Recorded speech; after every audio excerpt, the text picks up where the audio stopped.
Morning mga tiyoy tiyay. Kung gibuhat karon nagbangag ko compost pit. Ang gibangagan ang gikuha na ko ni yuta gidala na ko dito para imo nang ko yuta sa akong mga tanom. Kita na to tambok. Tambok ang yuta kay topsoil ra akong gikuha. Kaya dayo mga okra sa akong ugangan. So kinahanglan karon panahon na guys. Mananom tayo kay mahal kayo. Ang mga mga gulay. Una gitawag og faith.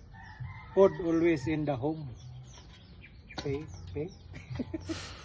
Kaya dayon bago man ako bangagan kaya dayon siya ako ni siyang ibutang dire para may mo na akong organic fertilizer. No? So bye guys, wala na may klaro akong cameraman. Di kita ano katingog.